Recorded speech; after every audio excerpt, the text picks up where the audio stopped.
6 වෙනි පේපර් එක බලලා පල්ලෙහා තියලා තිබ්බ උඩට ගේන්න වෙලා තිබ්බේ නෑද? පේපර් C ඔයගොල්ලෝ ගොඩක් ලියලා තිබ්බනේ. ගත්තොත් 6 යන්න කලින් අරන් යන්න පල්ලෙහා තියලා තියෙන්නේ. 6 වෙනි පේපර් එකේ යන්න කලින් අරන් යන්න. ඔයාලා ගොඩ දෙනෙක් කීයනේ ලියලා තිබ්බ. ඉතින් බලන්න කොහොමද? හරි. හරි ලයින් එක දෙන්න.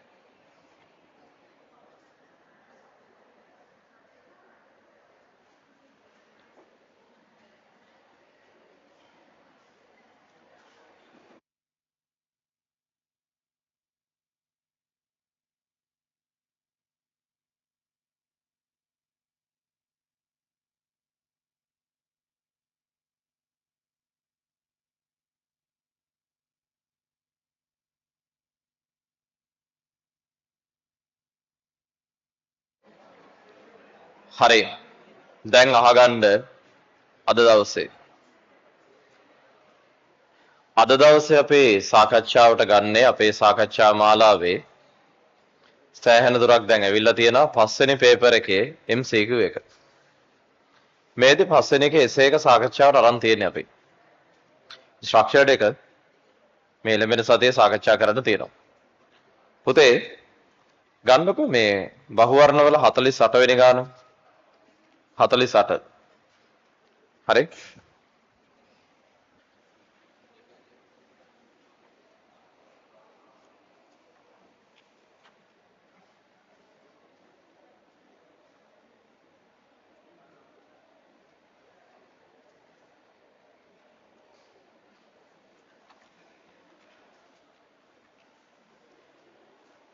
හරි. අහගන්න ශිෂ්‍යයෙක් විසින් චන්ද්‍රයා නිරීක්ෂණය කිරීමට දුරේක්ෂයක් භාවිතා කරන ලදී. මෙම දුරේක්ෂයේ උපනිතේ නාම විදුර 5ක්ද අවනිතේ නාම විදුර 100ක්ද වේ. චන්ද්‍රයා නිරීක්ෂණය කිරීම සඳහා අවසන් ප්‍රතිබිම්බය ඇසේ අවිදුර ලක්ෂයේ තැනෙන පරිදි උපකරණය සකස් කර ඇත. ඇසේ අවිදුර ලක්ෂයේ දුර සෙන්ටිමීටර් 25ක දුරින් පිහිටන අතර පියවියස මත චන්ද්‍රයා 0.25ක කෝණයක් ආපාතනය කරයි. ඒ අනුවගෙන් අහනවා චන්ද්‍රයාගේ ප්‍රතිබිම්බය ඇසේ ආපාතනය කරන කෝණය කීයද? චන්ද්‍රයාගේ ප්‍රතිබිම්බය ඇසේ ආපාතනය කරනු ලබන කෝණය කීයද? පුතේ මේකෙදි වෙන්නේ මෙන්න මේ වගේ දෙයක්. අපි දන්නවා කොහොම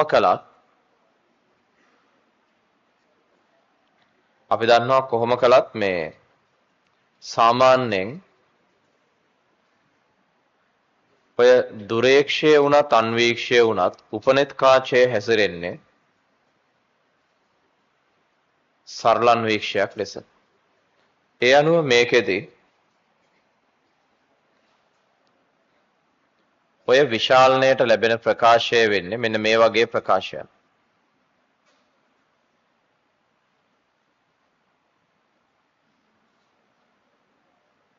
ඔන්නෝම එකක් තමයි ලැබෙන්නේ.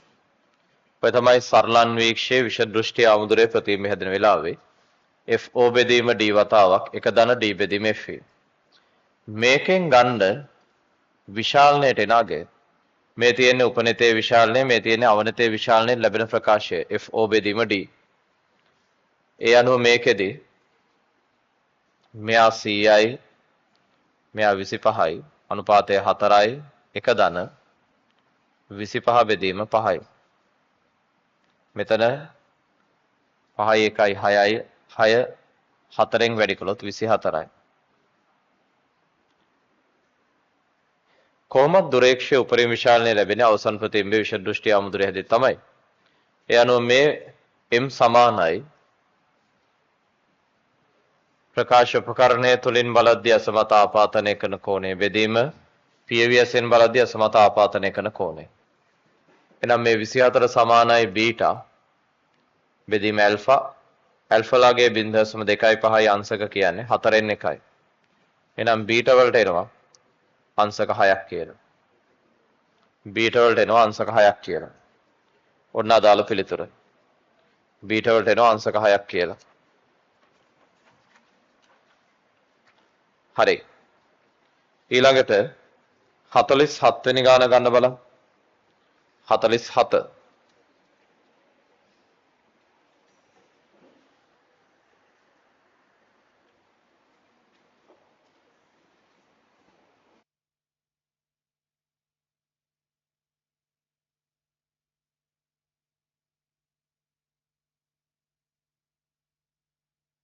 දැන් බලා ගන්න. රූපයේ ආකාරයට පරිපථයක් නිර්මාණය කර ඇත. වයිට ලබාගත හැකි අවම වෝල්ටීයතාවය හා උපරිම වෝල්ටීයතාවය. පුතේ මේක තීරණය වෙන්නේ මේ පරිපථයට අනුව බලන්න මේ වගේ ගානකදී වාට හරි ලේසියි. මොකද වාට මේ රූප සටහනක් තියෙන හින්දා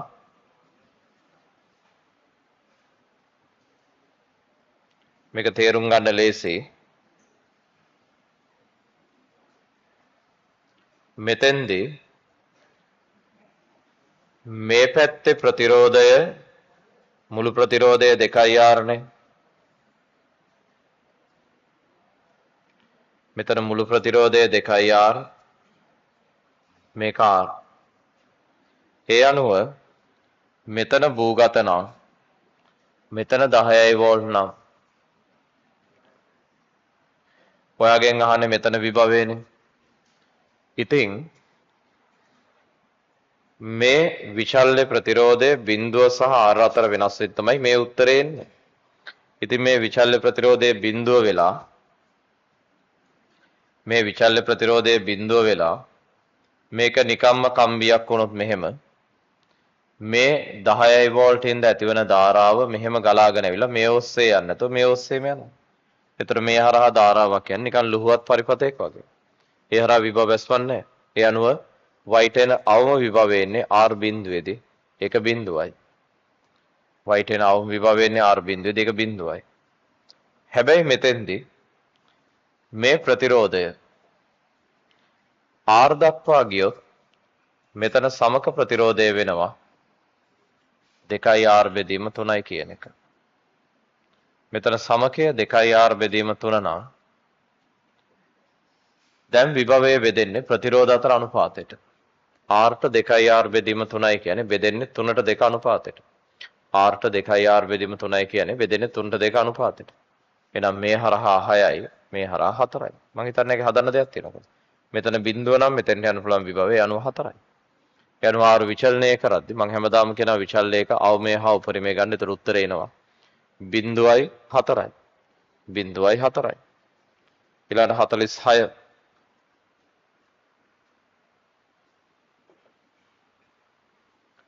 46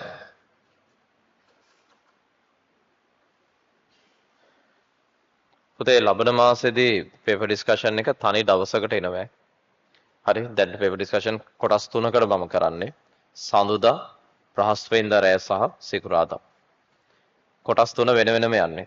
හැබැයි විෂය නිර්දේශය ඉවරනාට පස්සේ ලබන මාසයේ ඉඳලා පේපර් ඩිස්කෂන් එක තනි ඩේට් එකකට මම ගන්නවා සම්පූර්ණම ස්ට්‍රක්චර්ඩ් එසේ ඔක්කොම ටික එක විදිහට කරන් යන්න. හරි ආගන්න බලාගන්න. ඊට අමතරව තව වැඩ තියෙනවා. මොකද ඔයගොල්ලන්ට විභාගේ තියෙන දවසත් එක්ක කරන්න ඕන වැඩ ටිකක් තියෙනවා. විභාගේ තියෙන දිනේ ගැන දැන් කලබල වෙන්න එපා. තව සති දෙකක් ඉන්න ඕන. හරි සති දෙකෙන් මේක විසඳෙයි. බලා ගන්න. A හා B වස්තු දෙකක් බාහිර පෘෂ්ඨික වර්ගඵල සමාන වන අතර ඒවායේ පෘෂ්ඨික විමෝචකතා පිළිවෙලින් 0.01 හා 0.81 වේ. එක්තරා අවස්ථාවක වස්තු දෙකම සමාන ශීඝ්‍රතාවලින් විකිරණ මුදාහරින අතර එවිට ඒ වස්තුවේ උෂ්ණත්වය කෙල්වින් 5802ක්ද B වස්තුවෙන් මුදාහරන විකිරණයේ උපරිම තීව්‍රතාවයට අදාළ තරංගායාමය ඒ වස්තුවට අනුරූප එම තරංගායාමයට වඩා මිලිමීටර එකක ප්‍රමාණයකින්ද මයික්‍රෝමීටර එකක ප්‍රමාණයකින්ද වෙනස් වේ. පහත් සඳහන් ප්‍රකාශ නැත්නම් පහත ප්‍රකාශ සලකා බලන්න. හරි. කරුණු ගොඩාක් කියනවා. කරුණු ගොඩක් එක ගොන්නකට ගොඩ ගහලා තියෙනවා. ඉස්සෙල්ලම මේ කරුණු ටික හරියට වෙන් කරගත්තොත් AB කියලා වස්තු දෙකක් තියෙනවා. ඔයා බහුවර්ණයන් හදන්න එතකොට කටුවැඩ කොලේ හරියට පාවිච්චි කරන්න. මේ වස්තු දෙකේ පෘෂ්ඨික විමෝචකතා දෙකක් පෙන්වනවා 0.01 සහ 0.81. ඒතරම් පෘෂ්ඨික විමෝචකතා දෙකක් පෙන්නද්දී අනිවාර්යයෙන්ම දෙන්නම එකම ශීඝ්‍රතාවයෙන් විකිරණ මුදා හරිනවා කියන්නේ. අවස්ථා එක්තරා අවස්ථාවක වස්තු දෙකම සමාන ශීඝ්‍රතාවයෙන් විකිරණ මුදා හරිනවා කියන්නේ මේ දෙදෙනාගේම E' කියන අගය එකමයි. ඒතර අනිවාර්යයෙන්ම මෙයාගේ පෘෂ්ඨික විමෝචකතාවය ඔච්චර වැඩි අගයක තියෙද්දි මෙයාගේ අඩු අගයක තියෙද්දි අනිවාර්යයෙන් මෙයාට සාපේක්ෂව මෙයාගේ උෂ්ණත්වය වැඩි ඇති. ඒ වස්තුවේ උෂ්ණත්වය 5802යි. B වස්තුවේ උෂ්ණත්වය අපි දන්නේ නැහැ. ඒ වගේමයි B වස්තුවෙන් උදාහරණ විකිරණයේ උපරිම තීව්‍රතාවයට නැත්නම් උපරිම විමෝචක බලයට අදාළ තරංගායාමය ඒ වස්තුවට අනුරූපෙම තරංගායාමයට වඩා මිලිමීටර එකක ප්‍රමාණයකින් වෙනස්. එතකොට මේකෙදි මිලිමීටර එක ප්‍රමාණයකින් වෙනස් කියන්නේ මේක ලැම්ඩා m නම් බොහෝ විට මේක ලැම්ඩා m මීට සාපේක්ෂව මෙයාගේ අනිවාර්ය උෂ්ණත්වය අඩුයි. මොකද ඒකට හේතුව පෘෂ්ඨික විමෝචකතාවය වැඩි නතර මීට වඩා මේකේ උෂ්ණත්වය අඩුයි. උෂ්ණත්වය අඩු වෙද්දී තරංගායාමය අඩු වෙන්න ඕනේ. මයික්‍රොමීටර එකකින් අඩුයි කියන හැඟීම තමයි තියෙන්නේ. එහෙනම් කොහොමද ගාන ගලපගන්නේ? දෙදෙනාගේම විකිරණ මුදා හැරීමේ ශීඝ්‍රතාවයන් දෙක වන සිග්මා A T වල 4 කියලා එන්නේ කෘෂ්ණ වස්තුවක් නම් කෘෂ්ණ වස්තුවක් නොවන නිසා දැන් මේක පෘෂ්ඨික විමෝචකතාවයෙන් වැඩි කරන්න ඕනේ තාත්වික වස්තු වලට. එහෙනම් ওই දෙක සමාන කරන්න.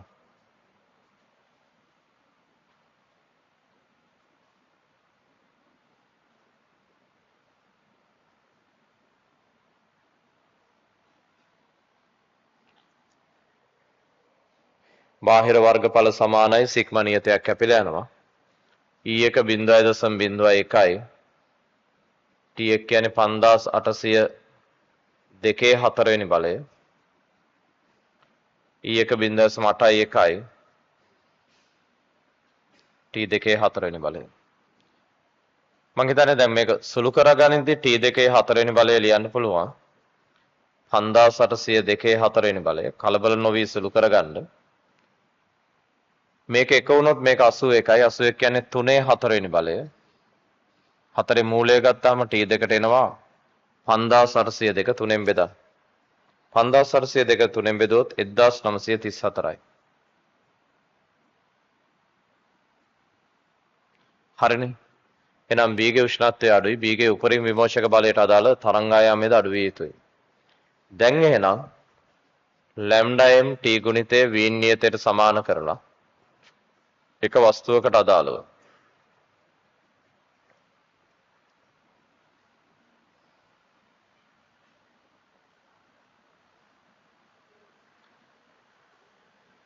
උපරිම විමෝචක බලයට අදාළ තරංගායාමය හොයන්න.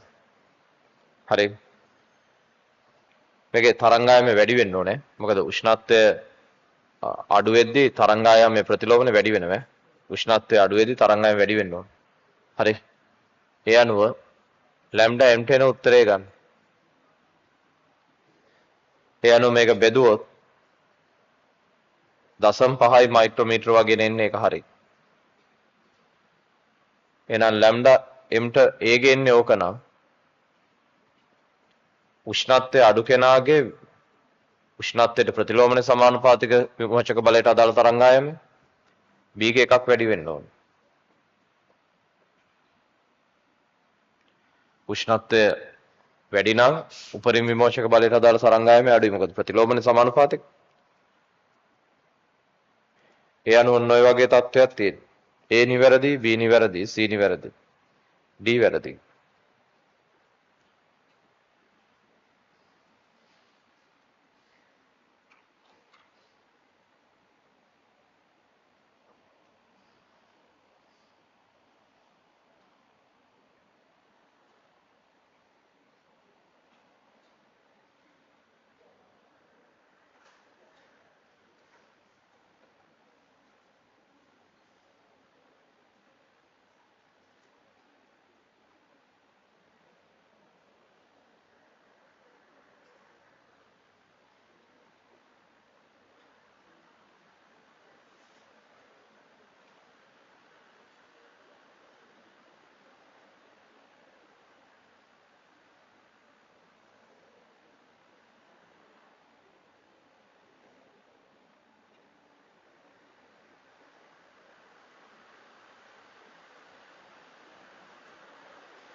හරි. දැන් අහගන්න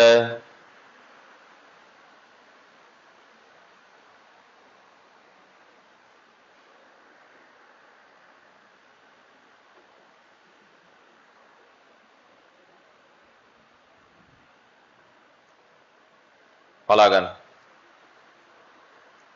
44 තහඩු දෙකක් අතර පරතරය සෙන්ටිමීටර් 15ද ක්ෂේත්‍රය කූලෝමයෙන් නිව්ටන් 300ක් ද වන අතර ඍණ තහඩුවෙන් ආරෝපණය 1.6 වැඩි කිරීම 10 කූලෝම් වන ස්කන්ධය 9.1 වැඩි කිරීම 10 වන ඉලෙක්ට්‍රෝනයක් සීරුවෙන් නිදහස් වේ. ඉලෙක්ට්‍රෝනය මත බලය හා ත්වරණය. පුතේ මේකේ ඍණ තහඩුවෙන් ගැලවෙන ඉලෙක්ට්‍රෝනය ධන තහඩුව දෙසට ආකර්ෂණය වෙනවනේ. එතකොට සරලව මේ ගාන හදද්දී ඉලෙක්ට්‍රෝනය මත බලය කියන්නේ EQ ගුණිතයට. Q10 ඉලෙක්ට්‍රෝනය ආරෝපණයනේ. මෙන්න මේකට ආදේශ කරන්න. 300 වැඩි කරන්න ඉලෙක්ට්‍රෝනය ආරෝපණයෙන් 4.8 වැඩි කිරීම 10 නිව්ටන්. ත්වරණය හද්දී දාන්න F සමානයි ma. 4.8 වැඩි කිරීම 10 නම් බලය ස්කන්ධය 9.1 වැඩි කිරීම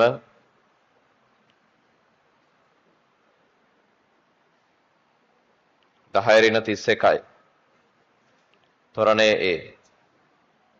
ඒ අනුව ත්වරණයට එන වටිනාකම ගන්න. 53 වැඩි කිරීම 10 එකේ හදන්න තරම් දෙයක් නැහැ. 53 වැඩි කිරීම 10 හරි. ඊළඟට එන්න 43 වෙනි ගානට 43.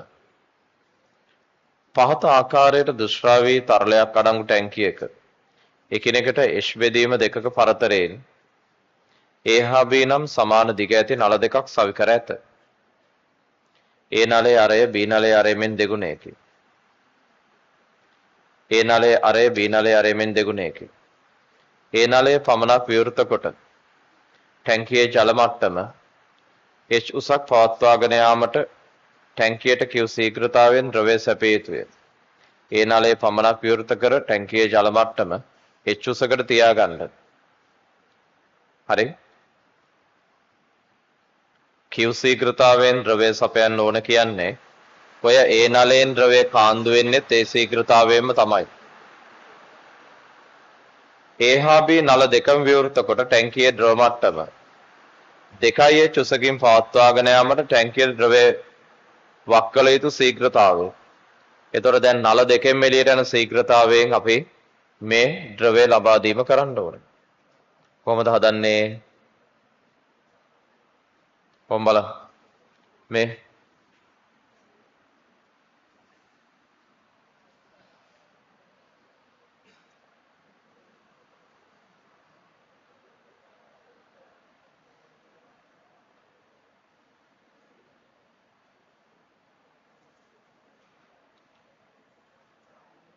ඔයා දන්නවා යම්කිසි උසකට ද්‍රවය පුරවලා තියෙද්දී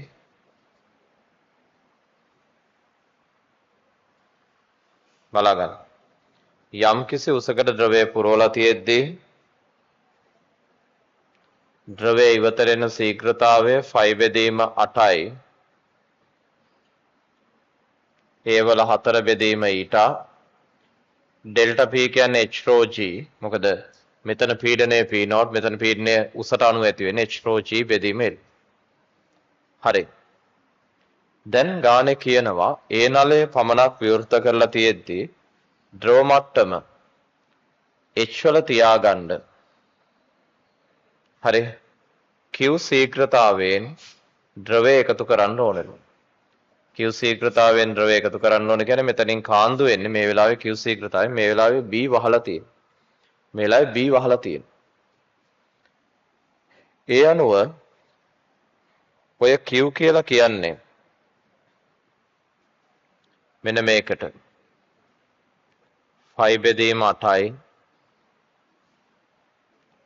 R වෙනුවට එන්නේ 2R 2R වල 4 කියන්නේ 16යි R වර්ගය 16යි R වල 4 බෙදීම ඊටා මේ උස h බෙදීම 2යි. මොකද මුළු උස දැන් h උසකට ද්‍රවය පුරවලා තියෙනවා කියන්නේ මේ ටික h බෙදීම 2යි. නේද? මේක h බෙදීම 2යි.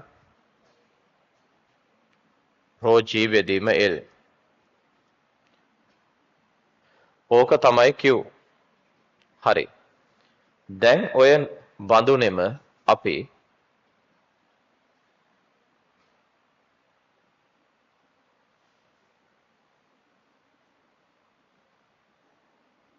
මේ ද්‍රව මට්ටම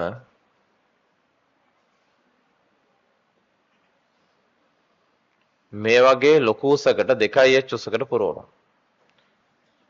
ඒතර තේරුම් ගන්න මෙන්න මේ ප්‍රමාණය 1/4යි h වෙනවා. ඒ කියන්නේ 2න් 3යි h වෙනවා. මේ ප්‍රමාණය 2යි h වෙනවා. එතකොට මේ දෙදෙනාගෙන් ද්‍රවය ඉවතට යන ශීඝ්‍රතාවයන් මොකද වෙන්නේ? දැන් බලන්න ඒට අදාළව ගත්තොත් මේ අරය වෙනස් වෙන්නේ නැහනේ. කලින් q ශීඝ්‍රතාවයෙන් ගලක් තිබ්බ අරයම තමයි තියෙන්නේ 2r. ඊට වෙනස් වෙන්නේ නැහැ, රෝ වෙනස් වෙන්නේ නැහැ, g වෙනස් වෙන්නේ නැහැ. මෙන්න මේ h බෙදීම 2 කියන කලින් තිබ්බ උස දැන් 2න් 3ක් 3 ගුණයක් වෙලා. දැන් මේ උස විතරයි යාගේ වැඩි වෙන්නේ. ඒ හින්දා එයා 3යි q බවට පත් වෙනවා. එයා 3යි q වෙනවා. මොකද එයාට ඉස්සෙල්ලා තිබ්බේ h බෙදීම 2 කුසක්. දැන් 2න් 3යි h. b ට මොකද වෙන්නේ? b ට අදාළව මේ q ශීඝ්‍රතාවය අරය භාගයක් වෙනවා.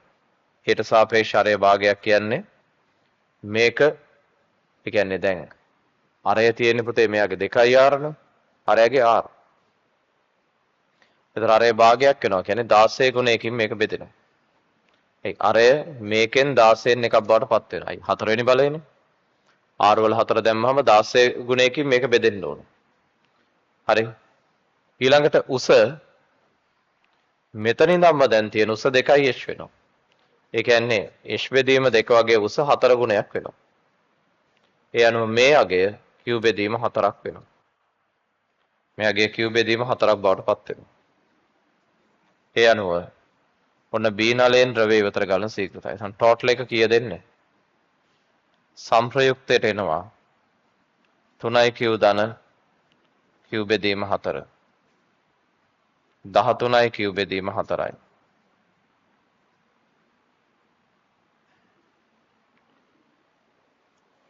13q බෙදීම 4යි. හදාගන්න හරියට. ඔන්න අදාළ උත්තරයට යන විදිහ. 13q බෙදීම 4යි.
හරි.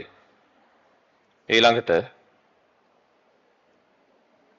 41 ගන්න බලන්න. 41.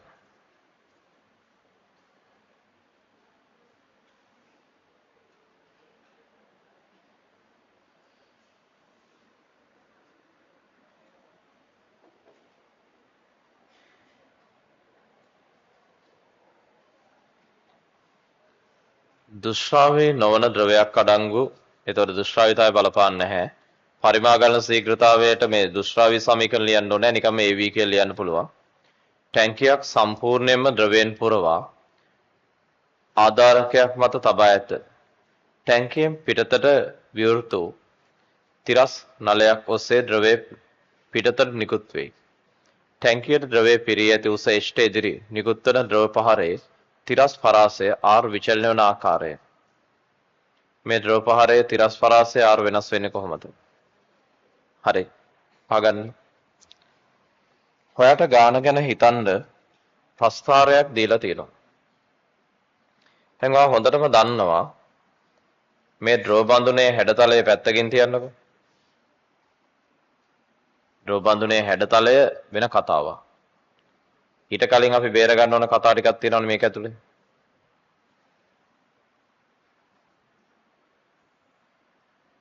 ඊට කලින් අපි බේර ගන්න ඕන කතා ටිකක් තියෙනවා මේ මෙහෙම.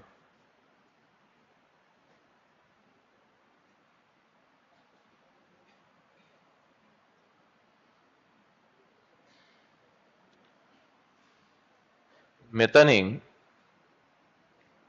ඉවතට විදින ද්‍රවාංශුවක්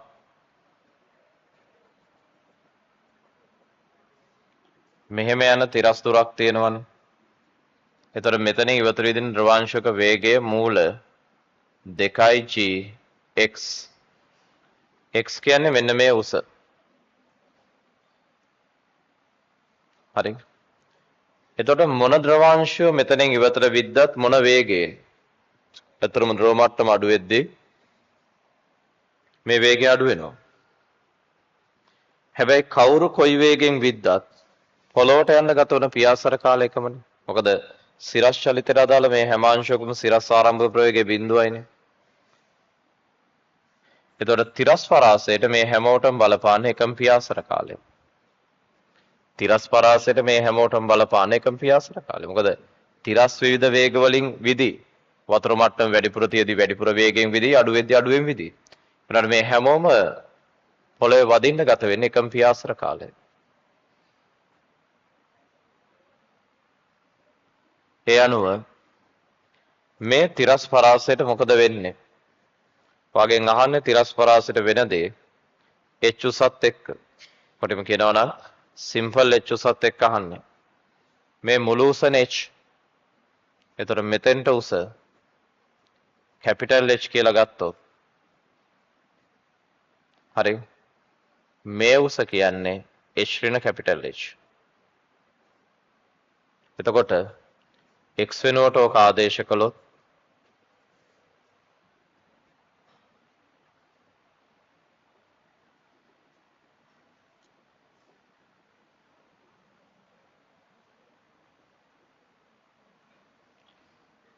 සිම්පල් H ඍණ කැපිටල් H තමයි මේ උස. වතාවක් x ඔකේ වර්ගමූලය වතාවක් t.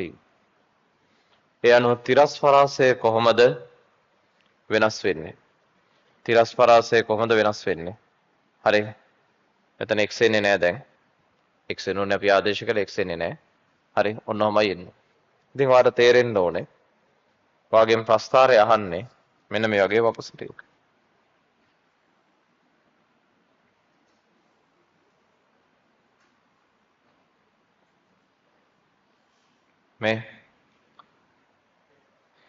මේ h අගේ උපරිමයේදී තිරස් පරාසය උපරිමයිනේ.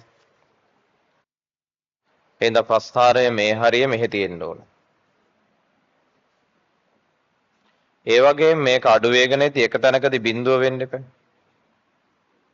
මොකද වතුර මට්ටම මෙතනින් පල්ලෙහාට අඩු උනායි කියලා මෙතනින් පල්ලෙහාට අඩු වෙන්නේ නැහැ. මෙතෙන්ට ආව ගාමු ද්‍රවයේ කාන්දු වීම නතර වෙනවනේ. ඒ හින්දා මේ යගේ අඩු වේගනෙද්දී පතුලේ නම් තියෙන උස අඩු වේගනෙද්දී හරියටම බටේ ලෙවල් එකට සිම්පල් H අඩු වුණාම බිඳුව වෙන්න ඕනේ. ඒ නිසා උත්තරේ 1 වෙන්න බෑ. 2 වෙන්නත් බෑ. හරි. අනිත් එක තමයි H වැඩි යගයකදී තමයි R වැඩි. ඒකින්ද 4 වෙන්නත් බෑ. උත්තරේ 3 හෝ 5. උත්තරේ 5 වෙන්න බෑ, රේඛීය වෙන්න බෑ ශ්‍රිතය. මොකද මෙතන තියෙන වර්ගමූලය ඇතුලේ. වර්ගමූලය ඇතුලේ තියෙනවා නම් අනිවාර්යෙන් රේඛීය වෙන්න බෑ. වක්‍ර විය යුතුමයි. මොකද භෞතික රාශි දෙක අතර තියෙන y සමාන mx රටාවක් නෙමෙයිනේ. ඒ හින්දා රේඛීය වෙන්න බෑ. අනිවාර්යෙන් වක්‍ර විය යුතුයි. ඒ නිසා පිළිතුරු අංකය එන්නේ 41 කියලා. 41 උත්තරේ වැරදුන 3. හරි පිළිතුරු අංකය 41 3.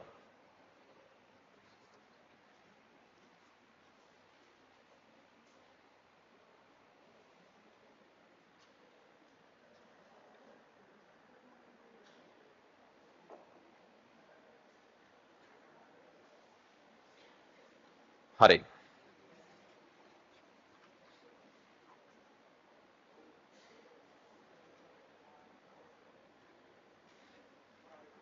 ගන්න 37 වෙනි ගාන 37 38 නම් මූලික තියරිය යන්නේ මතක තියෙන්න ඕන. භ්‍රමණය වෙද්දී ඝනත්වයේ වැඩි පදාර්ථය එළියට විහිදෙනවා, ඝනත්වයේ අඩු දේවල් කේන්ද්‍රය දෙසට එනවා. ඒ උත්තරේ කටපාඩමෙන් හරි තියාගන්න. මොකද ඔක බහුවර්ණයක් විදිහට මහන්න ඉඩ තියෙනවා 38. 37 3යි මයික්‍රෝෆැරඩ් 8යි මයික්‍රෝෆැරඩ් ධාරිත්‍රක දෙකක් සමාන්තරගතව සම්බන්ධ කර ඒ හරහා V විභවාන්තරයක් පවත්වාගෙන ඇත. නැත්නම් V විභවයක් පවත්වාගෙන ඇත. 3යි මයික්‍රෝෆැරඩ් 8යි මයික්‍රෝෆැරඩ් ධාරිත්‍ර දෙකක් සමාන්තරගතව සම්බන්ධ කර ඒ හරහා V විභවයක් පවත්වාගෙන ඇත. මෙම ධාරිත්‍රක දෙකේ අන්තර්ගත වන ශක්තිය අතර අනුපාතය.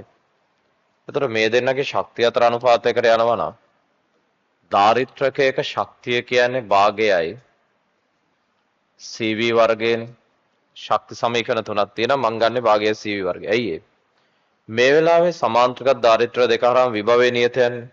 ඒතර මං ගන්න ඔය සමීකරණ. එහෙනම් ශක්තිය අනුලෝම සමානුපාතිකයි ධාරිතාවට. එහෙනම් ශක්තිය අතර අනුපාතය ලේසියි නේද? ධාරිතා අතර අනුපාතය. නම් මේ ඔයගොල්ලෝ අහපු ගණන් තමයි මම සාකච්ඡා කරන්නේ. ලේසියිනේ ගන්න. ධාරිතා අතර අනුපාතය 3ට 8යි. 36 බලා ගන්න.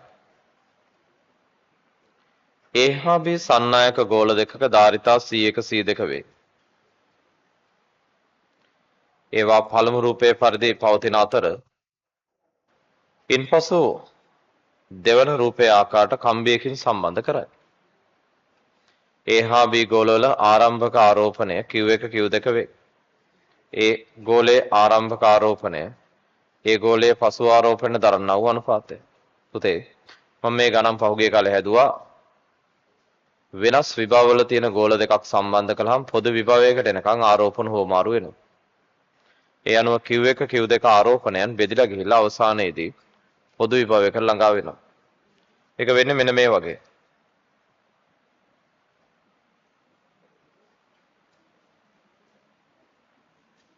ඒක සිද්ධ වෙන්නේ මෙහෙම.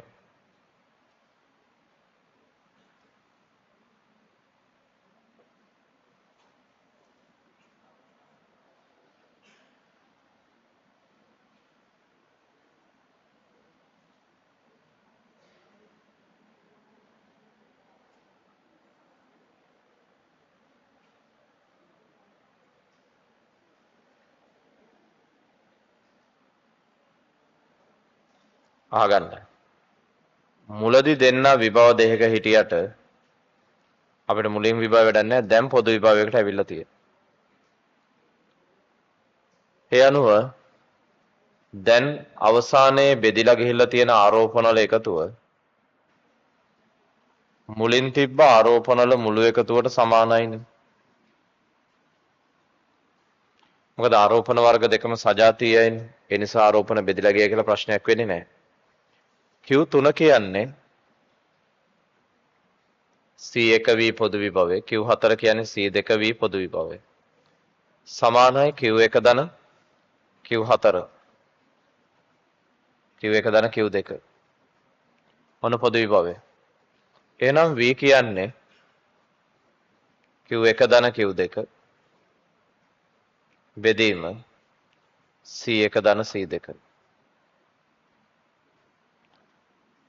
ඔතනින් වාට Q3 ලියා ගන්න පුළුවන්.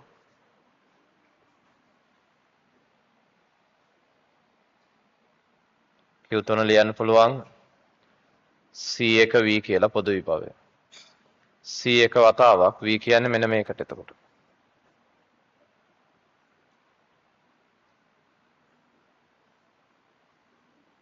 පැති දැන් වාගෙන් අහන්නේ මොකද්ද? දැන් වාගෙන් ප්‍රශ්න කරන්නේ මේකෙදී ඒ ගෝලයේ ආරම්භක ආරෝපණය ඒ ගෝලයේ පසු ආරෝපණ ධන අනුපාතය. හරි. අවසානයේ අහන්නේ වාගෙන් මේකෙදී Q1 Q3ට ධන අනුපාතය. ඔය දෙක බෙද. Q1 බෙදන්න Q3. හරි. Q1 ඕන් ඕකෙන් බෙදලා දාන්න. හරි. බෙදුවාම ඔය පළවෙනි උත්තරේ එනවා. අවශ්‍ය වෙන්නේ මූලික දේ තේරුම් ගන්න එක. හරි. අවශ්‍ය වෙන්නේ මූලික දේ තේරුම් ගන්න. 34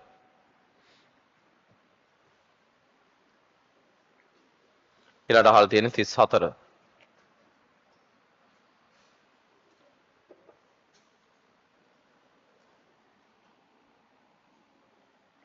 බලා ගන්න. එකිනෙකට විශාල දුරකින් පිහිටා ඇති ස්කන්ධයෙන් වන සූර්යයෙකු සහ ස්කන්ධයේ සිම්පල් වන ග්‍රහලෝකයක් අන්‍යෝන්‍ය ගුරුත්වාකර්ෂණ බලය යටතේ වෘත්තාකාර පථවල ගමන් කරයි. හරි. ග්‍රහලෝක පද්ධතිය ආවර්ත කාලය. පුතා ඔය කියන්නේ මොකද්ද කියලා දන්නවද ඔයා? ඔය කියන්නේ කැමරාව මේ හරියට ගන්න පොඩි සීමාවකට. ඔය කියන්නේ දරුවෝ මෙන්න මේ වගේ දෙයක්. දැන් මේ විදිහට ස්කන්ධ දෙකක් යම්කිසි දුරකින් ඈත් වෙලා ඉද්දී ඔන්නොහොම මේ දෙන්න අතර තියෙනවා අන්‍යෝන්‍ය ආකර්ෂණ බලය. ඔන්න ඔය වගේ. මේ දෙන්න අතර තියෙන අන්‍යෝන්‍ය ආකර්ෂණ බලයක් ඔය වගේ. මේ දෙන්න අතර අන්‍යෝන්‍ය ආකර්ෂණ බලයක් තියෙද්දී ඔහොම මේ දෙන්න යම්කිසි කේන්ද්‍රයක් වටා හරි වෘත්තාකාර පථවල යෙදෙනවා. එතකොට අපෙන් අහනවා මේගොල්ලන්ගේ ආවර්ත කාලය කීයද කියලා.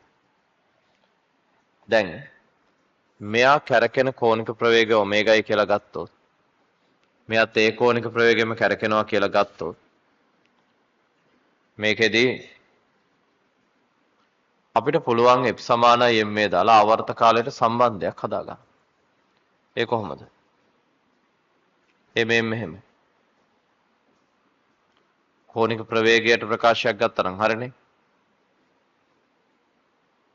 G capital M simple M බෙදීම ස්කන්ධ අතර දුරේ වර්ගය සමානයි M capital M ගන්න. ඔමේගා වර්ගය කැරකෙන කෝණික ප්‍රවේගය R. හරි. මෙන්න මෙතෙන්දී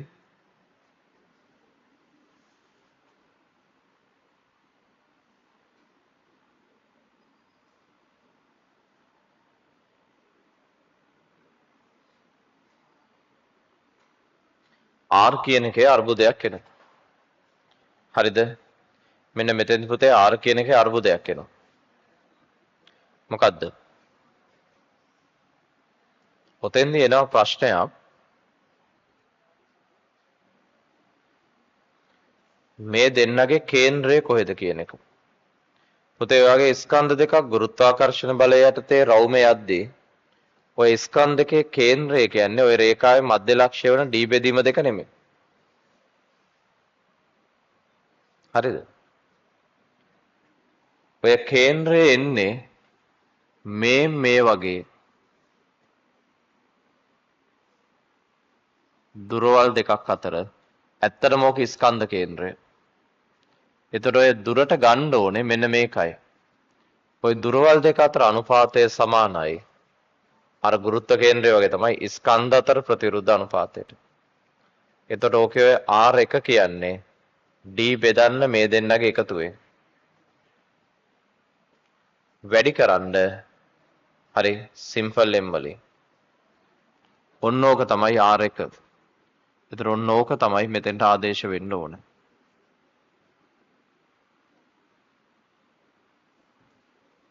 හරි.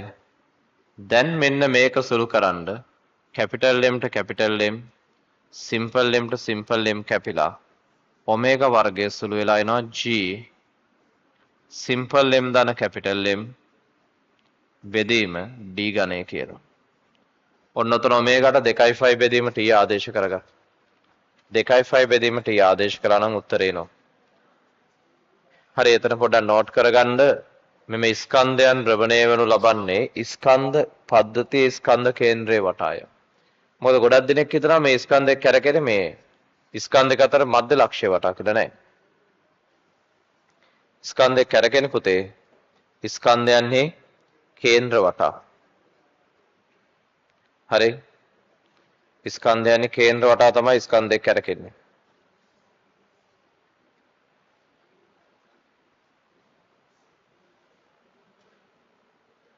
හරි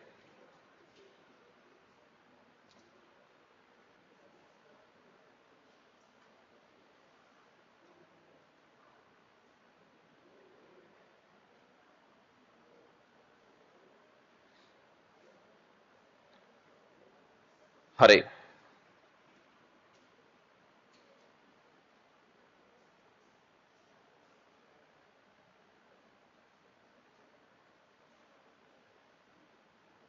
බලාගන්න. ඊළඟට අහනවා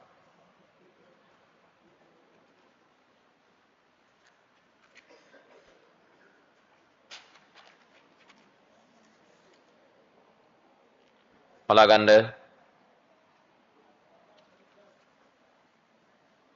32 අහගන්න 32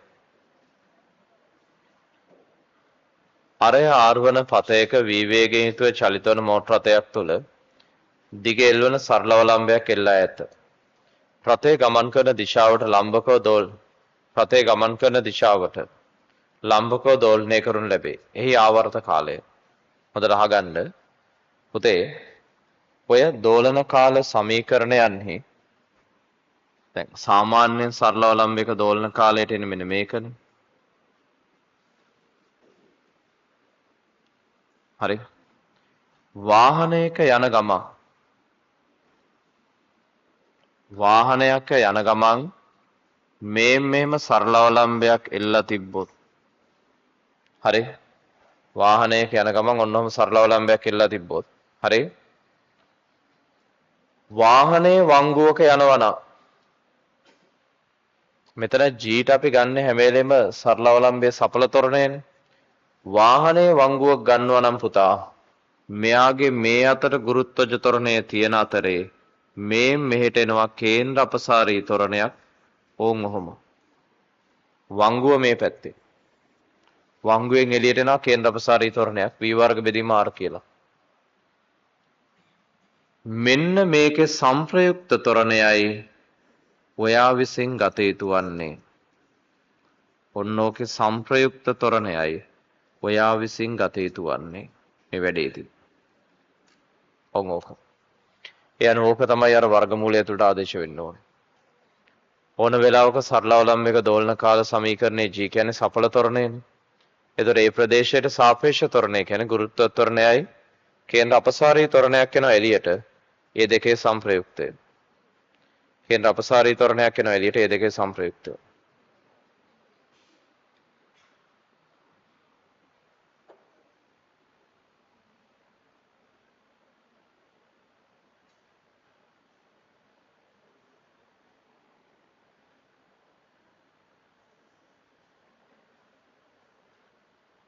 හරි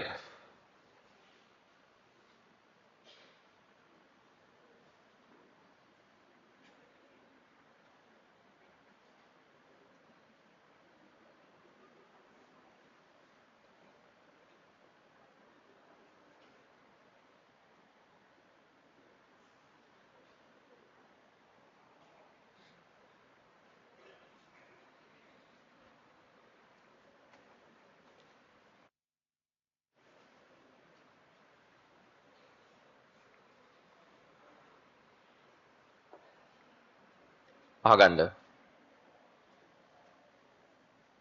ඊළඟට 31 සංවෘත කාමරයක් තුළ නිරපේක්ෂාර්ථතාවයේ 20ක් වන අතර සාපේක්ෂාර්ථතාවයේ 60ක් වේ. ඉතින් අපිට ඕනනම් ওই උෂ්ණත්වයේ සන්තෘප්ත වාෂ්ප ඝනත්වය හොයන්න පුළුවන්. කාමරයේ ධාරිතාවය ඝන මීටර 50ක් නම් කාමරයේ සාපේක්ෂාර්ථතාවය 75ක් කිරීම සඳහා කාමරයට එකතු කළ යුතු ජල වාෂ්ප ස්කන්ධය. ඉතින් හරි සරලයිනේ. වර්තමානයේ අසන්තෘප්ත වාෂ්ප ඝනත්වය ගන්නවා. 75ක් විතර අසන්තෘප්ත වාෂ්ප ඝනත්වය අරගෙන බලනවා ඝන මීටරයකට කොච්චරක් එකතු කරන්න ඕනද. ඒ අනුව ඝන මීටරයට එකතු කරන්න ඕන ප්‍රමාණය දන්නවා නම් ඊටාම සරලව ඔයාලට හැකියාවක් තියෙනවා මෙන්න මේ විදිහට මේ ගැටලුව විසඳන්න. මම බලන්න. මේ අහගන්න. මේකෙදී සාපේක්ෂාර්ථතාවයේ 60යි කියන්නේ දැනට පවතින අසන්තෘප්ත වාෂ්ප ඝනත්වය 20යි. හරි සන්තෘප්ත වාෂ්ප ඝනත්වයෙන් බෙදන්න. වැඩි කරන්න 100. ඒ අනුව සන්තෘප්ත වාෂ්ප ඝනත්වය වෙන්නේ මේ කලාපයේ සන්තෘප්ත වෙන්න ඕන නම් මේ උෂ්ණත්වයේදී සුළු වුණාම 200 බෙදීම 3යි. හරි 200 බෙදීම 6යි හෙවත් 100 බෙදීම 3යි. ඔන්න ඔච්චරයි එන්න ඕනේ.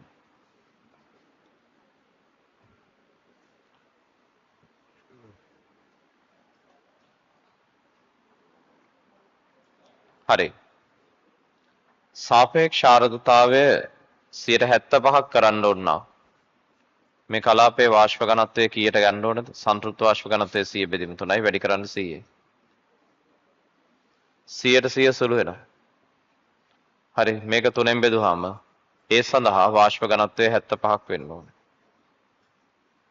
ඒ කියන්නේ දැනට පවතින වාෂ්ප ඝනත්වය සන්තෘප්ත වාෂ්ප ඝනත්වයේ 100ට සාපේක්ෂාර්ථතාවය 75ට යන්න ඕන නම් දැනට පවතින සාපේක්ෂාර්ථතාවය 160 175කට යන්න ඕන නම් දැනට පවතින වාෂ්ප ඝනත්වයේ තියෙන්නේ ඝන මීටරයට ග්‍රෑම් 20යි. මේක සාපේක්ෂාර්ථතාවය 75කට යන්න ඕන නම් ඝන මීටරයට ග්‍රෑම් 25ක් වෙන්න ඕන. කියන්නේ ඝන මීටරයට ග්‍රෑම් 5 ගාන වැඩි වෙන්න ඕනේ. ඝන මීටර ග්‍රෑම් 5 ගාන වැඩි වෙන්න නම් ඝන මීටර 50ට ග්‍රෑම් 250ක් එකතු කළා නම් හරි. උත්තරේ 2. ග්‍රෑම් 250ක් එකතු කළා නම් හරි. උත්තරේ 2.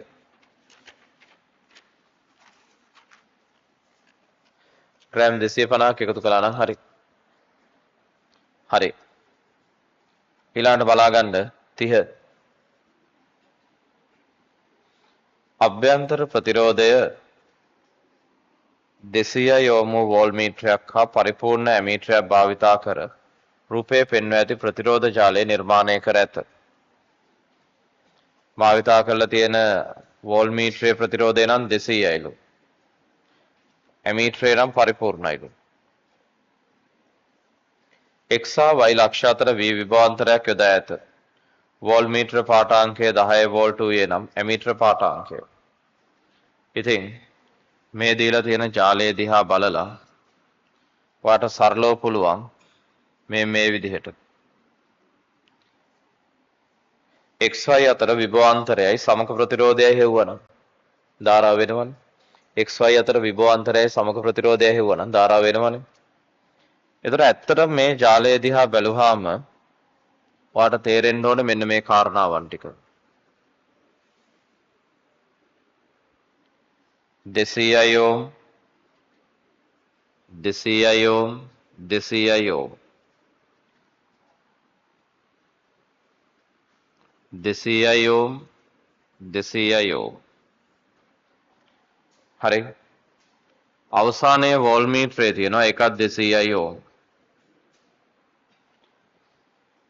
එතකොට මේ ඔක්කොම ගත්තාම සරලව තේරෙන්න ඕනේ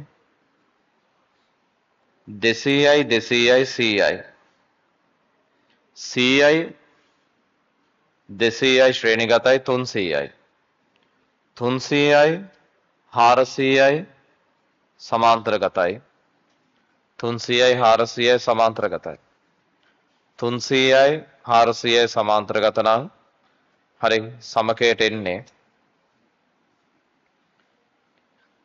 ගුණිතය බෙදන්න එකතුවෙන් හරි 1200 බෙදීම 700යි. ගුණිතය බෙදන්න එකතුවෙන් 1200 බෙදීම 700යි. එතකොට මේක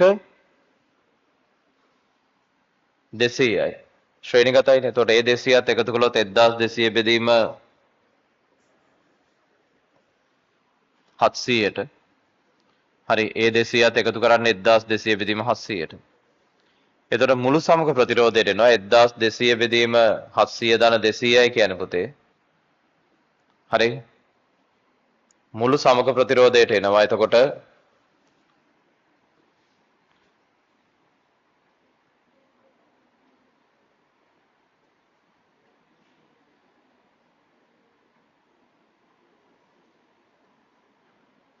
අතන එන්නේ 1200 බෙදීම 7 නේද? මගේ අතින් වැරදුනා කියද්දි 1200 බෙදීම 7 එන්නේ. 1200 බෙදීම 7ට ගුණිතය බෙදීම එකතු වෙන 1200 බෙදීම 7ට අපි එකතු කළොත් 200ක්. හරි 2600 බෙදීම 7යි. ඔය තියෙන්න හරින්න ඔකට. ඔක ඔය තිබ්බා. දැන් මේ හරහා විභව බැස්ම වෝල් 10යි කියලා වෝල් මීටරෙන් කියනවනේ. ඕක 10 නම් මේකත් 10යි. එතකොට මෙතන සමකය 100යිනේ. එහෙනම් මේක 20යි.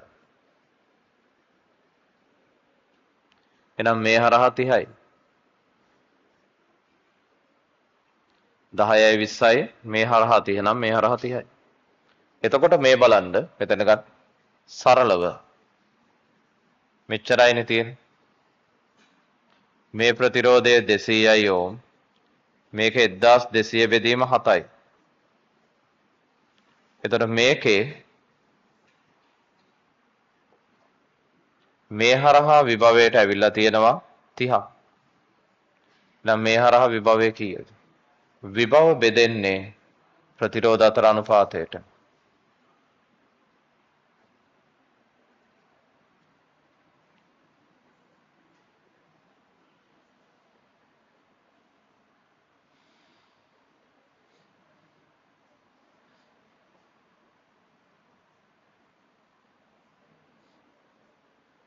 තිහ හතෙන් වැඩි කරලා බෙදා ගන්න 6 35යි වෝල් කියලා එනවා විභව බැස්ම 35 නම් හරි v dash 35යි කියන්නේ මේ හරහා මුළු විභව බැස්ම 65යි. ඉතින් මුළු සමග ප්‍රතිරෝධය 2600 බෙදීම 7 නම් ඔන්න ඔය 65 බෙදන්නකො 2600 බෙදීම 7න් සරල උසල වෙනවා. ධාරාවක් වෙනවා. ඒ වගේම ඔයාට අනේ මීටර පාඨාංකය හරි 65 බෙදන්න 2600 බෙදීම 7න් උත්තරයක් එනවනේ.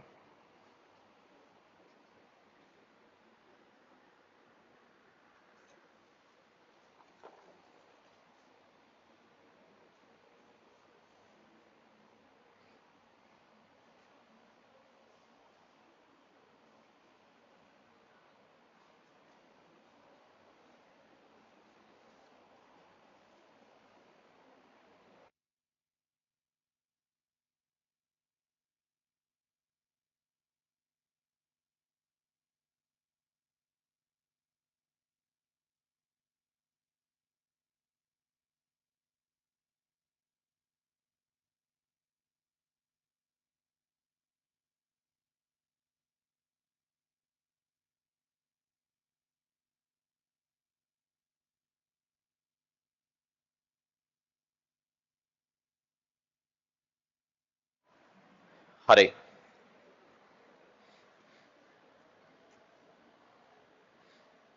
ඊළඟට 28 ආගන්න ප්‍රකාශ විද්‍යුත් ආචරණය පරීක්ෂා කරනු ලබන ප්‍රකාශ කෝෂයේ කැතෝඩය ලෙස භාවිතා කරනු ලබන ලෝහ තුනක් ABC වේ.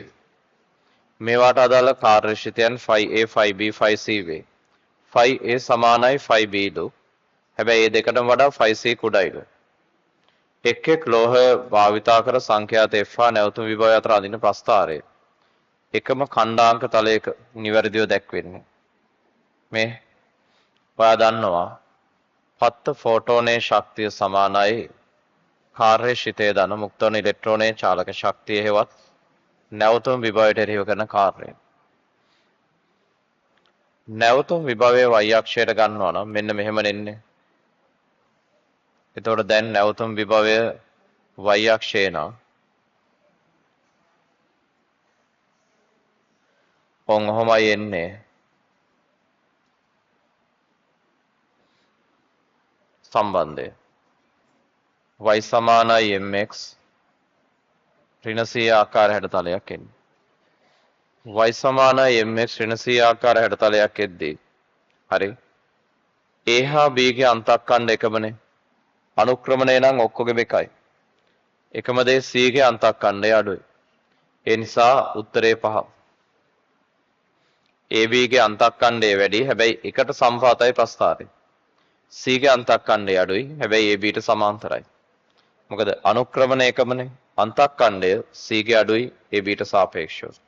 ඒ නිසා උත්තරේ 5. ඒ නිසා උත්තරේ 5. 26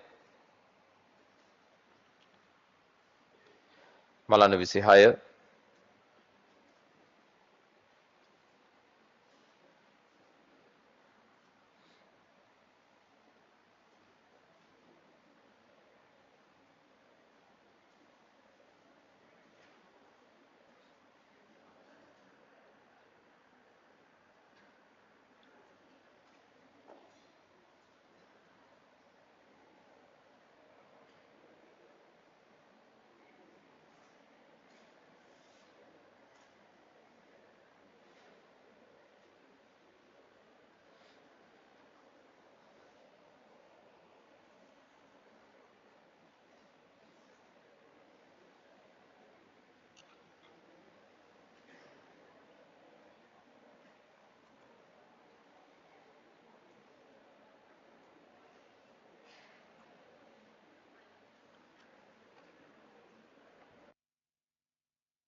හරි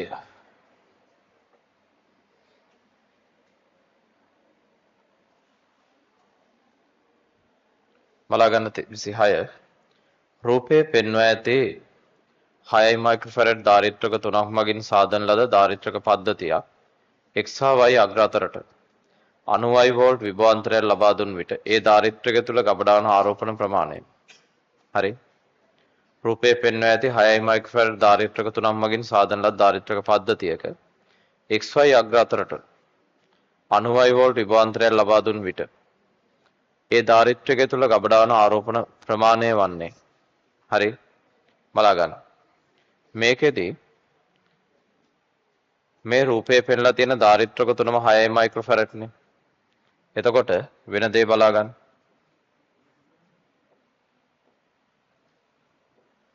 මේ රූපයේ පෙන්ලා තියෙන ධාරිත්‍රක තුනම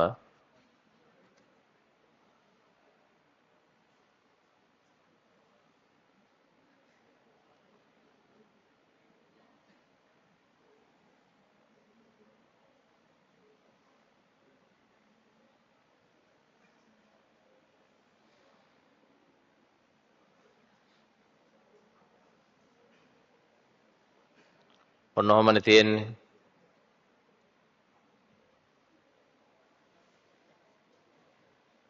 මෙතන භූගතයි.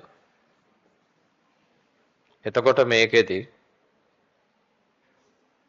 මෙතන වෝල්ට් 90යි කියන්නකො. ඔයාගෙන් අහන්නේ ඒ ධාරිත්‍රකයේ ආරෝපණ ප්‍රමාණය. එහෙනම් මේ පද්ධතියේ ඒ වටා විභවාන්තරය හොයාගන්න එපා.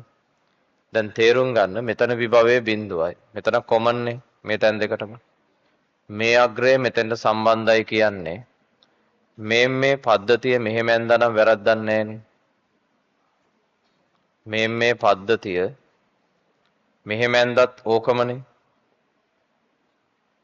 මේ ඔය පද්ධතිය මෙහෙම ඇඳත් වරදක් නැහැනේ.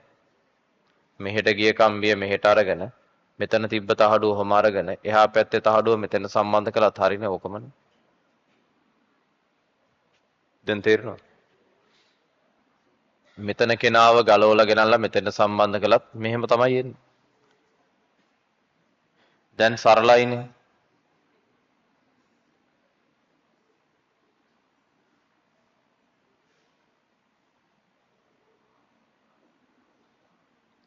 ඒ අනුව මේකේ මෙතන 90යි වෝල්ට් නම් මේක 6යි මයික්‍රෝෆැරඩ්. එතකොට මේක සමකයේ ඉන්නේ 12යි මයික්‍රෝෆැරඩ්. හරිනේ. ඒ දෙක සමාන්තරගතයිනේ. ඉතින් විභවය බෙදෙන්නේ ප්‍රතිවිරුද්ධ Q සමානයි CV නේ. එකම ආරෝපණය ප්‍රතිවිරුද්ධ අනුපාතයටයි විභව බෙදෙන්නේ. මේ හරහා හරි 60යි මේ හරහා තියෙනවා. කොහොමද බෙදෙන්නේ?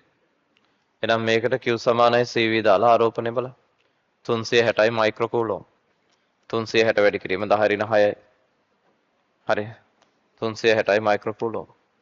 360 වැඩි කිරීම 10 ඍණ 6යි. හරි.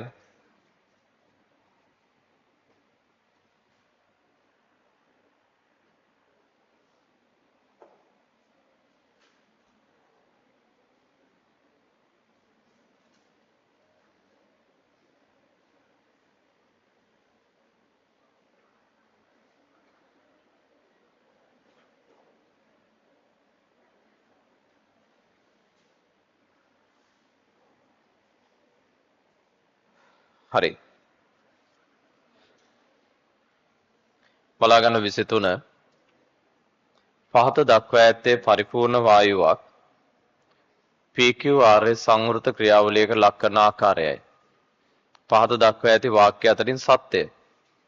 පුතේ PQRP කියන්නේ සංවෘත ක්‍රියාවලියක්. ක්‍රියාවලිය වාමාවර්තයි. යම්කිසි ක්‍රියාවලියක් වාමාවර්ත නම් ඩෙල්ටා Q හා ඩෙල්ටා W දෙකම ඍණ.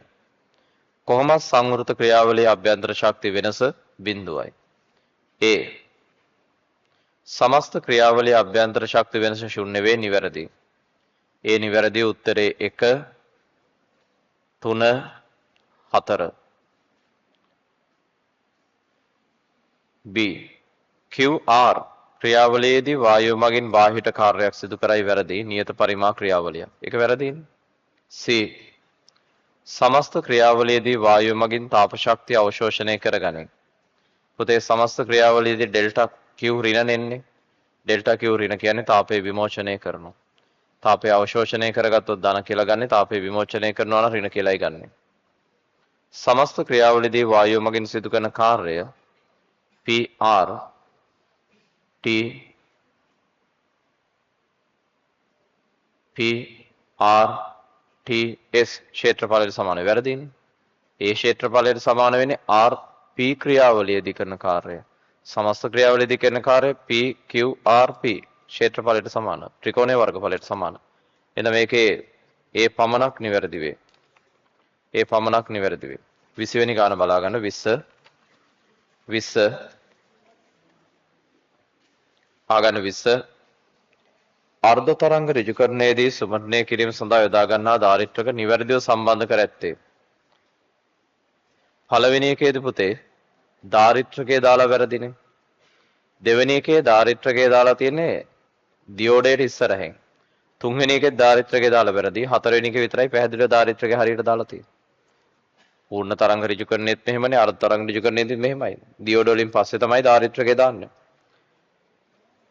19 ඔයාලා ප්‍රශ්න කළා තිබා 19 බලා ගන්න.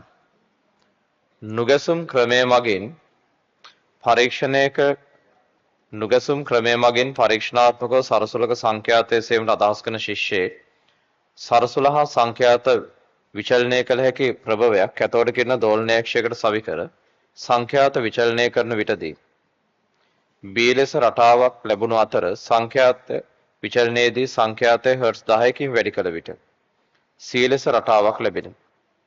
සරසුලේ පමණක් කම්පනය කරන විට තරංග රටාව වේ නම්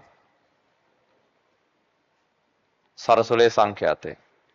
පුතේ සරසුලේ සංඛ්‍යාතය හොයාගන්න පුළුවන් මේ රූප සටහන් දිහා බලලා ඔයාට පුළුවන් නම් නුගසුම් පිළිබඳව අදහසක් ගන්න. නැවත මම කියන්නම්. නුගසුම් ක්‍රමය මගින් පරීක්ෂණාත්මක සරසුලක සංඛ්‍යාතය සීමට අදහස් කරන ශිෂ්‍යයෙක් සරසුලක් හා සංඛ්‍යාතයේ විචලනය කෙරෙහි ප්‍රභවයක් කැතෝඩ කිරණ දෝලනයක්ෂයකට සවි කර සංඛ්‍යාත විචලනය කරන විටදී B ලෙස රටාවක් ලැබුණු අතර මම ඔක්කොටම කලින් මේ කට්ටියව නිරූපණය කරන්න සංඛ්‍යා රේඛාවක් අඳිනවා. මම හිතනවා මේ තියෙන්නේ සරසුලේ සංඛ්‍යාතයේ F කියලා. ඒක තමයි හොයන්න තියෙන්නේ. එක්කෝ මේ තියෙන්නේ ඔය ප්‍රභවයේ සංඛ්‍යාතේ විචල්්‍ය සංඛ්‍යාත ප්‍රභවය එක්කෝ මේක. දැන් හැබැයි අපිට පේනවා විචල්්‍ය සංඛ්‍යාත ප්‍රභවයේ සංඛ්‍යාතය හර්ට්ස් 10කින් වැඩි කරන විට C රටාව ලැබෙනවලු. එතකොට පේනවා ඇති මේ සරසුලේ සංඛ්‍යාතයේ මෙහෙට ගෙනිච්චොත් නුගසුම් ගාන වැඩි වෙනවා. මෙහෙට ගෙනාවොත් නුගසුම් ගාන අඩු වෙනවා. දැන් බීට සාපේක්ෂ C රූපේ බලද්දී වට පෙනෙයි නුගසුම් 3 ගුණයකින් වැඩි වෙලා. බීට සාපේක්ෂ C රූපය දිහා බලද්දී පෙනෙයි නුගසුම් 3 ගුණයකින් වැඩි වෙලා. හරි? නුගසුම් 3 ගුණයකින් වැඩි වෙනවා කියනවා නම් අනිවාර්යෙන් මේක තමයි විචල්්‍ය සංඛ්‍යාත ප්‍රභවය. දැන් මෙයාගේ සංඛ්‍යාතය F' ධන 10. ඒතර ඉස්සෙල්ලා නුගසුම් ගාන තමයි මේ තියෙන ඩෙල්ටා F. ඒතර දැන් නුගසුම් ගාන ඩෙල්ටා F ධන 10යි. හරි. දැන් නුගසුම් ගාන ඩෙල්ටා F ධන 10ක් වෙද්දි මොකද දැන් 10කින් වැඩි කළානේ. දැන් නුගසුම් ගාන සංඛ්‍යාත වෙනස මෙච්චරනේ. ඒතකොට ඩෙල්ටා F කලින් තිබ්බේ. ඒකට 10ක් වැඩි වුණා මෙයාගේ. ඒතකොට දැන් නුගසුම් ගාන ඩෙල්ටා F ධන 10යි. හැබැයි ඒක කලින් නුගසුම් සංඛ්‍යාවෙන් 3 ගුණයක්. මේ කලින් නුගසුම් ගාන මේ තියෙන B හා C සංසන්දනය කරලා තිබුණා 3 ගුණයකින් වැඩි වෙලා. එහෙනම් 2යි ඩෙල්ටා F කියන්නේ 10යි. එහෙනම් ඩෙල්ටා F කියන්නේ 5යි. මුලින් නුගසුම් ගාන 5 නම් තප්පරයකට ඇති වෙද. හරි. තප්පරයට ඇති වෙන නුගසුම් ගාන 5 නම් මේක තමයි 5 හර්ට්ස් කියන්නේ. ඔක 5 හර්ට්ස් නම් මේකට අදාළ ආවර්ත කාලය කීයද? 5න් 1යි තප්පර. ඒ කියන්නේ බලන්න B රූපේ අර ප්‍රස්පන්ද නැත්තම් අර නිර්මාණකාරී නිරෝධන දෙකක් අතර හෝ විනාශකාරී නිරෝධන දෙකක් අතර කාලය ඔච්චරයි. එහෙනම් ඔයාට සරසුලට අදාළ තරංග රටාව මෙහෙම දීලා තියෙනවා. සරසුලට අදාළ තරංග රටාව මෙහෙම දීලා තියෙනවා. ඒතර මේ තරංග රටාව බැලුවම මේක තේරෙනවා. සරසුලට අදාළ තරංග රටාවේ මෙහෙම එක්කෙනෙක් ඉඳලා ඊළඟ කෙනාට 1යි 2යි 3යි 4යි. කොහොමද තියෙන්නේ? ඒතර මේ කාලාන්තරය තමයි තප්පර 5න් 1 කියන්නේ. ඔක තප්පර 5න් 1 නම් මෙතන තියෙනවා ඒ වගේව 1යි 2යි 3යි 4යි. එහෙනම් මේ තරංගයේ ආවර්ත කාලය මේකෙන් 4න් එකක් කියන්නේ 20න් එකයි. මේක එක තරංග රටාවකට කාලය 20න් එකයි. මොකද මේකනේ 5න් 1. ඒතර මෙතන තියෙනවා තරංග පුඩු 1යි 2යි 3යි 4යි 20න් එකයි. එහෙමනම් සංඛ්‍යාතයේ හර්ට්ස් 20යි. සංඛ්‍යාතයේ හර්ට්ස් 20යි. සංඛ්‍යාතයේ හර්ට්ස් 20යි.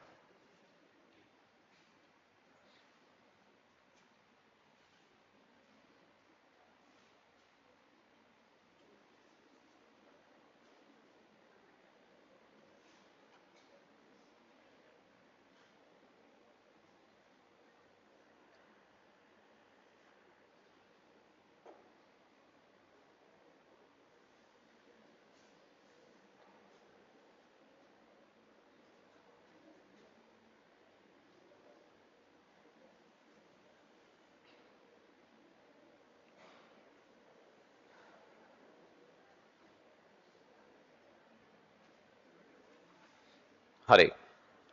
බලාගන්න 18 ආගන්න. ABCD යන වර්තනාංකයේ මූල දෙකකට වඩා වැඩි ද්‍රව්‍යයකින් තනා ඇති ඝනකයක හරස්කඩකි. පුතේ වර්තනාංකයේ මූල දෙකට වඩා වැඩි ද්‍රව්‍යයකින් හදනවා කියන්නේ AD මුහුණතින් පතන ඕනම කිරණයක් AB මුහුණතින් පූර්ණ අභ්‍යන්තර පරාවර්තනය ලක් වෙනවා. මොකද ඍජුකෝණාශ්‍රාකාර වීදුරු කුට්ටියක එක් මුහුණත ගෙන කිරණයක් ඉහළ මුහුණතින් පූර්ණ අභ්‍යන්තර පරාවර්තනය වෙන්න නම් සියලු කිරණ අනිවාර්යෙන් වර්තනාංකයේ මාධ්‍යයේ මූල දෙක හෝ ඊට වැඩි වෙන්න ඕනේ. AD මුහුණතින් ඇතුල් වන ආලෝක කිරණයන් නැවත වාතයෙන් නිර්ගත වීමට සැපිරිය යුතු අවශ්‍යතාවය. සැපිරිය යුතු අවශ්‍යතාවය 1 R විශාලව සමානයි 90 ඇල්ෆා. හරි. පුතේ මේකෙදී මේ කිරණය මේ වීදුරු ප්‍රිස්මයේ මේ වීදුරු කුට්ටිය තියලා තියෙන වාතයේ මත නම් ඒ වර්තනාංකයේ මූල දෙකට වඩා වැඩි ද්‍රව්‍යයකින් නම් තනලා තියෙනවා. හරි. මේකේ මාධ්‍ය වර්තනාංකයේ මූල දෙකට වඩා වැඩි අගයකින් නම් හදලා තියෙන්නේ. R කියන එක මොන අගයට ගියත් ඕක හරියන්නේ නැහැ. R විශාලව සමානයි 45 උණයි කියලා. හරි. ඔය මූල දෙක කියන්නේ මාධ්‍යයේ අවදි කෝණය 45ක් වෙන වෙලාවනේ. මාධ්‍යයක වර්තනාංකය මූල දෙකයි කියන්නේ අවදි කෝණය 45නේ. දර මාධ්‍යයක වර්තනාංකයේ මූල දෙකට වඩා වැඩි කියන්නේ. හරි. අවදි කෝණය 45ට වඩා අඩුයි. එතකොට මෙතනින් පත්වන කිරණයට ඕනම තත්වයක් යටතේ ගන්න පුළුවන් උපරිම කෝණයනේ 90. එතන මෙන්න මේ R කෝණයට කිසිම වෙලාවක උතන 45ට වඩා වැඩි වෙන්න බෑ. මොකද මේ මාධ්‍ය වර්තනාංකය මූල දෙකට වඩා වැඩිනේ. හරි. දැන් නිකම් මේ මාධ්‍ය වර්තනාංකයේ මූල දෙකයි කියලා හිතන්නකෝ යා. ඒතර එන උත්තරේ බලන්නකෝ. n වැඩි කිරීම sin r. ඒතර sin r ට එනවනේ sin 91යිනේ 1ට n කියලා. මේක මූල දෙක වුණොත් r 45යි. නමුත් මේක මූල දෙකට වැඩිනේ. ඒතර r ට එන්නේ 45ට අඩු උත්තරයක්. ඒකින්ද කිසි විටකත් ඔය කිරණය AB මුහුණතින් වාතයට යන්නේ නැහැ. උත්තරේ වැරදි. උත්තරේ හදාගන්න 5. උත්තරේ 5 වෙන්න ඕනේ. හරි. 18 වෙනි ගානේ උත්තරේ 5. හරි. 18 වෙනි ගානේ උත්තරේ 5. ඔය කිසිම කිරණයක අවස්ථාවකට එළියට යන්නේ නැහැ ඔක. හදාගන්න. 18 වෙනි ගානේ උත්තරේ 5. හරි. 18 වෙනි ගානේ පුතේ උත්තරේ 5. අන්තිමට ඔයාලා මගෙන් අහුව 11 වෙනි ගාන බලා ගන්න. මම 11න් මේ වැඩේ ඉවර කරනවා අහගන්න. S1 S2 නම් ගෝලීය ගවුස් පෘෂ්ඨ දෙකක් ධන 2q ඍණ q ධන q ඍණ q යන ආරෝපණ වටා පිහිට ඇති ආකාරයේ රූපය දැක්වේ.